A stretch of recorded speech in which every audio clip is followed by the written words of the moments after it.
Good morning friend, আমি সোমনাথ আড্ডি। আজ মর্নিংয়ে একটা বাইক চালানোর ভিডিও আপনাদের সামনে আনলাম।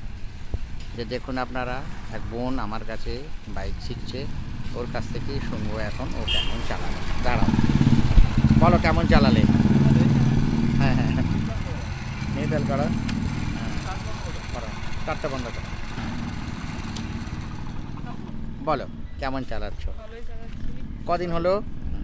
এই 7 দিন মতো হয়েছে আচ্ছা, চালাচ্ছি। হ্যাঁ, ভালোই শিখে গেছি, মানে অনেকটাই। চালাতে পারছো, কোনো অসুবিধে হচ্ছে না তো? আচ্ছা, মোড় ঘোরানো এমনি কোনো হ্যাঁ, কোনো সমস্যা প্রবলেম নেই? হচ্ছে না। তাহলে 5-7 দিনে অন্তত এই স্প্লেন্ডার গাড়ি তুমি খুব সহজে হ্যান্ডেল করতে হ্যাঁ, পারছো, হ্যাঁ। কিন্তু চালানো বা এতে কোনো সমস্যা থাকছে না। আচ্ছা, মোড় ঘোরানো? কোনো প্রবলেম হচ্ছে না।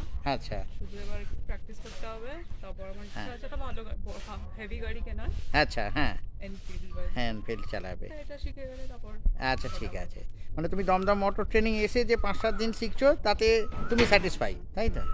আচ্ছা ঠিক আছে, তাহলে চাবি অন করে একটু স্টার্ট করো। কিক মেরে স্টার্ট করো আস্তে, ভেরি গুড। এবার আস্তে আস্তে ঘুরিয়ে একটা রাউন্ড দিয়ে এসো, চালাও, গুড। আস্তে আস্তে যাও,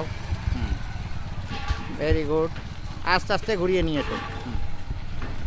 তো বন্ধুরা দেখলেন, বোন 1 সপ্তাহের মধ্যেই শিখে অনেকটা ভালোভাবেই ও চালিয়ে যেতে পারছে একা।